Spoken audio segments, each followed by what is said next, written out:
Morning, everyone. Morning. Morning. Nice to have you guys back. Good morning, everyone, and welcome back to our online training session today. Today's session is on risk assessment and control. I hope everyone has been well since our last session. Before we begin, let's quickly review some ground rules. Please remember to be patient and allow one person to speak at a time. Use respectful language when interacting with your peers. And if you're unsure about anything, don't hesitate to ask. It's important to respect and consider everyone's suggestions and ideas. As we engage in our online session, let's keep in mind WHS considerations by setting up ergonomic workstations.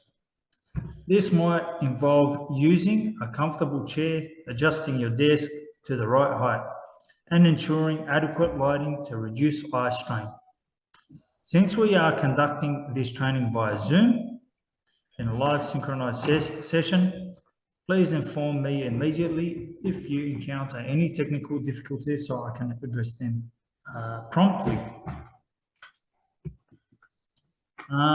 Before we begin, could you please type your name into the chat box for attendance purpose? I'll give you a minute to do that.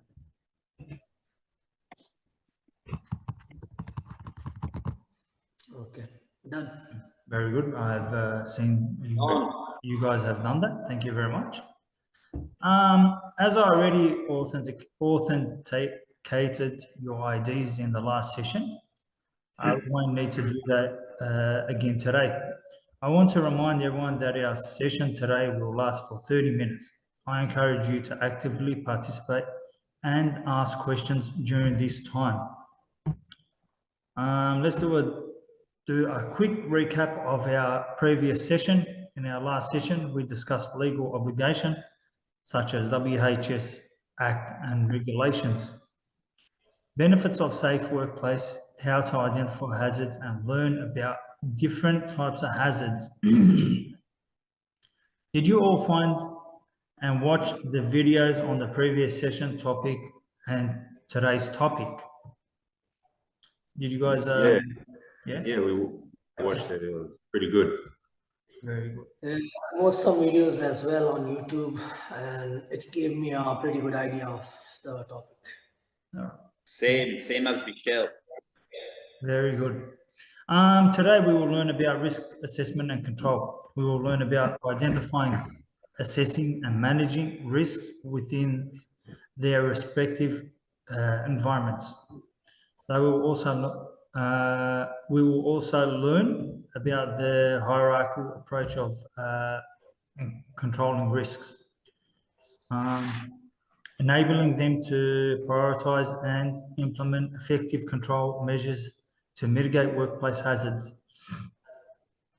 Throughout this session, we will engage with a video presentation, review slides, materials, and I will pose some questions related to the topic we cover. These questions will serve as a formative assessment, helping me gauge our understanding of the concepts as we progress. So let's begin this session by watching a short video about risk assessment.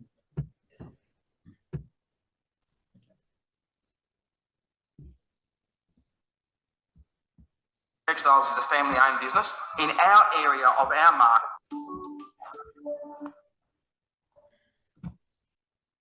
Can you guys all see the video? We can. Yeah. Okay. Yes. We'll proceed. Making safety a priority at work can seem complicated and time-consuming. But there's a single simple tool that can also make a huge impact toward eliminating the chance of being injured. It's fast, it's portable, it's free. It applies to any kind of work, any kind of business, and even at home. It's a risk assessment, and most likely it's something you already do, at least informally, when you're not at work. You look for cars before backing up in the parking lot. You scan for toys left out on the stairs before you step. You evaluate the ground under your ladder before you climb. Chances are you've paused and said to yourself, someone could get hurt. That hesitation is a risk assessment. What if you turned this subconscious activity into a more deliberate one and applied it to the work you do each day? It could make a big difference in your safety in a place where the risks are likely even greater. To the National Safety Council, a worker is injured on the job every 7 seconds. Many of those injuries are caused by hazards that could have been reduced or eliminated altogether. The truth is, even the very best safety equipment and protocols can't compare to the value of simply noticing, then removing the risks when possible. That's where risk assessment comes in. And practicing risk assessment can make you the most valuable member of the team, whoever or wherever you are. How do you perform a risk assessment? Now, it's as simple as jotting down the answers to 3 questions. 1, what are we going to do? 2, how could we get hurt or damage equipment? 3, how can we prevent those injuries or damage? It's really that simple. The first question, what are we going to do? Sounds obvious, but you'd be surprised by what it can reveal. Discussing a day's task and putting it in writing gets all team members on the same page and usually uncovers differences in what everyone is thinking. This question helps clarify who's involved in the task, how the various parts will be accomplished and in what order, the equipment you'll use, what the task looks like complete, and more. The next question, how could we get hurt or damage equipment, probably has at least several answers, from minor to more extreme. If you've performed a task many times, you might have seen someone get hurt already. That's an easy start to your list. As you continue to identify risks, make sure everyone contributes to answering this question. Something one person notices may be very different from the next. The last question, how can we prevent those injuries or damage, is where the written risk assessment produces action. And it's another question that's best answered with some good discussion and collaboration. Often, risk preventions are easy to implement, but also easy to overlook. And sometimes you can't eliminate a risk, but just talking about it makes everyone more aware to look out for themselves and each other. What are we going to do? How could we get hurt or damage equipment? And how can we prevent those injuries or damage? These 3 questions make up a simple risk assessment that can take minutes to perform, but save countless hours and costs in the long run. And since you've written them down, you can refer to them the next time the same task is on the docket. So, we promised a safety tool that's quick, free, portable, and effective. Now you have it. Now, take the lead in your workplace and in your home at spotting and reducing risk. For more information on becoming a risk spotting, safety promoting MVP, check out the many resources at Montana State Fund.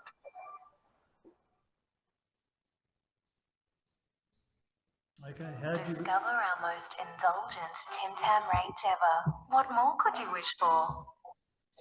Sore feet at the end of the day? How did you guys find that video? It was good. Yeah, it was, It was quite insightful. yeah, good. Very good. Now we're going to be going through some PowerPoints and slides about risk assessment. Just a minute while I bring them up.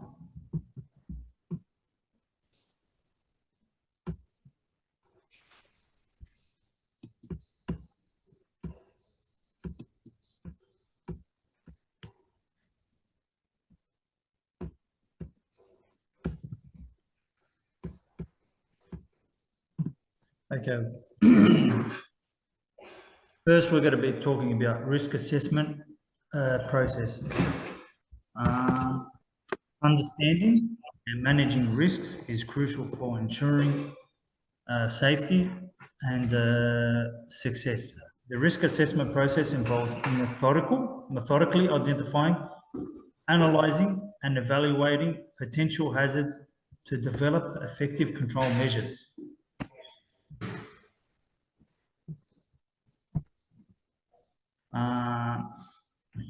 Importance of risk assessment, proactive approach, compliance and regulations, business continuity, informative decision making. Risk assessment allows organisations to identify and address potential issues before they escalate, promoting a proactive and preventative mindset.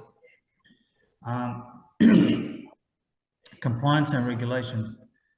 Many industries have specific regulations and standards that require formal risk assessment process to ensure legal and ethical compliance. Business community continuity, effective risk management strategies, safeguards, and organisation operations assets and regulation, enhancing overall business continuity and resilience. Informed decision making. Risk assessment provides valuable data and insights to support informed decision making and strategies planning and all levels of the organisation. Hazard identification. The first step in risk assessment process is systematic identify potential hazards that could pose a threat to organisations, its employees, or other stakeholders. This involves thoroughly examining work environments, process, and activities to uncover both obvious and hidden risks. Hazards can take many forms, including physical, chemical, biological, ergonomic, and physical factors, psychological factors, sorry. A comprehensive hazard identification exercise leverages various techniques such as walkthroughs, job safety analysis, and employee interviews to leave no stone uncovered. Okay, how would you identify a hazard on a day-to-day basis in your workplace? Maddie, we'll go with Maddie. So just basically just look around. Obviously, you can kind of see them, whether there's a trip hazard, whether there's an overhead power line. It's basically just a visual process of identifying anything that could potentially hurt you or become harmful to you. All right, very good. What about you, Bleacher? How would you go through and identify? I agree with Matthew. You just look around, but you can also speak with your colleagues as well to see if they did identify something that you didn't, you know. Okay. Or yeah, I'd say that's about it for me. Okay. What about you, Michelle? The best way is just as they said, is just by looking at your surroundings where you're gonna work and check for any possible hazards, slip, trip, or if anything is gonna fall, hazard or any electrical hazards or something like that. Very good. Very good. Risk analysis. Quantifying risks, evaluating consequences, leveraging data and expertise. The risk analysis phase involves systematically assessing the likelihood and potential impact of each identified hazard. This helps prioritize risk and informs the development of appropriate control measures. Evaluating consequences. Careful considerations is given to the potential consequences of each risk, including financial, operation, reputation, and health and safety impacts to ensure the comprehensive understanding. Leveraging data and expertise. Risk analysis draws upon a variety of data, resources, industry best practices, and subject matter. Expertise to objectively assess the nature and mitigate of identified risks. So a risk analysis in a workplace. How do we do a risk analysis? We can assess the likelihood of the accident, evaluating the consequences, what can potentially happen if this does happen, and leveraging data and expertise is knowing what possible outcomes it would be.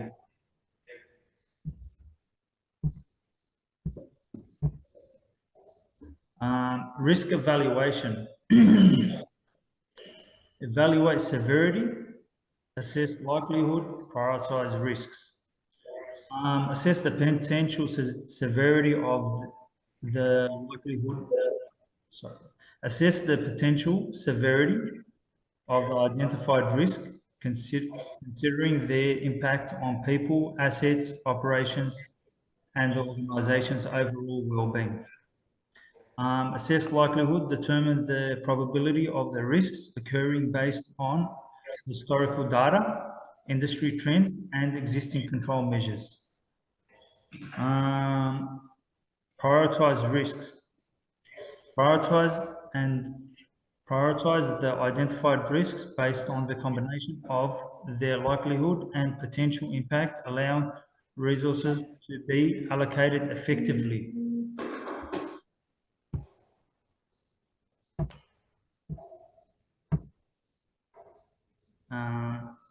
The hierarchy of controls is an inverted pyramid with 5 levels of the most effective to least effective. Okay. Elimination, substitution, engineering controls, administrative controls, personal protective equipment.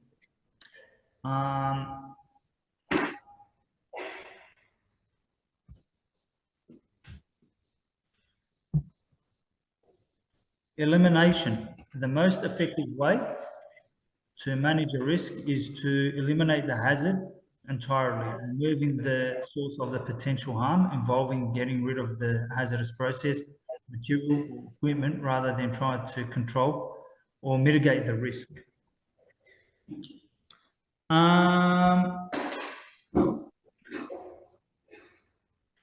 Eliminating the hazard.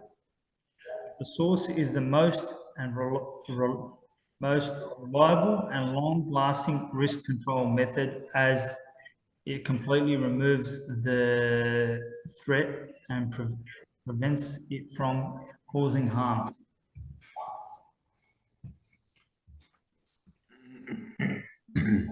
What's an example of eliminating a hazard, guys? Example of eliminating a hazard. So basically, if you stumble across a ladder, maybe a ladder that looks like it's on its way out, that it might be broken, instead of just putting it aside, or you know, that could potentially someone just use it and injure themselves on it, you just, if the ladder's broken, you just grab it and throw it in the bin, get rid of it completely. That would be just eliminating the hazard. Okay.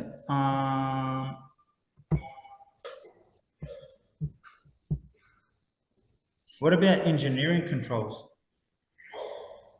Engineering controls, isolation and containment, remote operation, ergonomic design. Engineering controls physically isolate workers from hazards such as machine guards, enclosures, or ventilation systems that capture and contain harmful substances. Remote operation, or automating or remotely controlling hazards, process, and equipment, allows workers to perform tasks from safe distances, minimizing direct exposure to risks. Ergonomic designs, incorporating ergonomic tools into the design of tools, equipment, and workstations can reduce the risk of musculoskeletal disorders and other health issues, Okay, let's take engineering controls for I'm talking about. You're using you're in a working and you're creating a lot of dust in your workplace. What would be your engineering control to control that dust?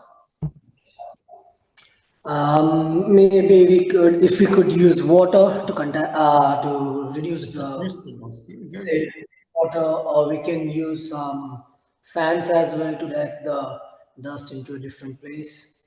Okay. What about you, Benjamin? How would you go about what would I'd say that to prevent the dust from forming, maybe attach a vacuum system on whatever tool is being used, if it's a sander or a grinder. They all come with specific options to contain the dust.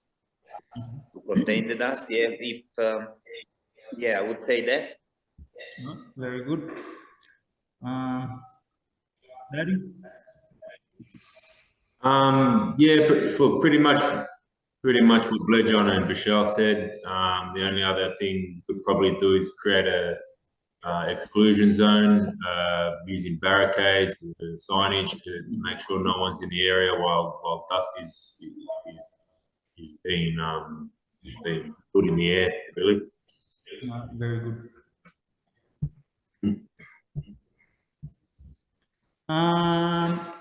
The next one on the list would be on the hierarchy would be administrative controls. Administrative controls involve implementing policies, procedures, and work practices to minimize exposure to hazards.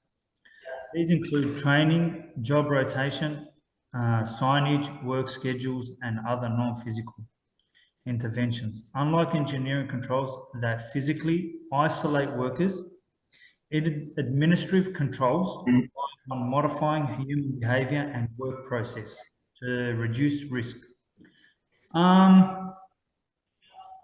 So the administrative controls talks about, well, let's say you're doing a repetitive task day in, day out, day in. How would you go about putting a control on that or minimizing? Sure. Well, I can answer this one. So if it's a repetitive task, you could just perhaps conduct toolbox talks every morning prior to working, just to keep your fellow workers up to speed with all the dangers of what your job includes, and just maybe site inductions as well, and just brief training tutorials about all the different hazards and risks that are involved in the job. All right. Yeah, I agree with Matt. Like the administrative controls, the best way is having a toolbox meeting at the beginning of the day to map out the tasks that gonna be carried out along the day, and what risks it's gonna possess, and how can we mitigate them. Like if you know about the task being performed, you can plan other tasks accordingly. Okay. Okay, very good. And we're going to talk about probably the last one on the hierarchy is personal protective equipment. Personal protective equipment acts as a last line of defense against hazards when other control measures are not feasible or sufficient. PPE includes items like hard hats, safety glasses, respirators, gloves, and protective clothing that shield workers from physical, chemical, or biological threats. Proper selection, use, and maintenance of PPE is crucial to ensure maximum protection and effectiveness. Regular training and enforcement of PPE policies help create a culture of safety and accountability. So PPE pretty much is our last resort for line of defense against us getting hurt or minimizing our wear and tear on our body in the workplace.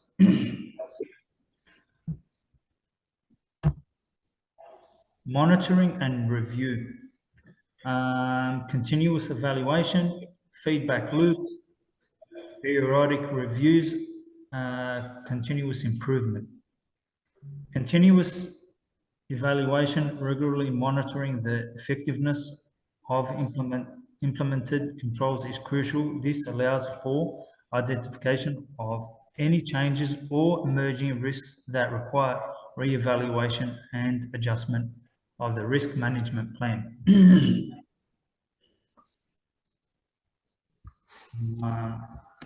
Okay.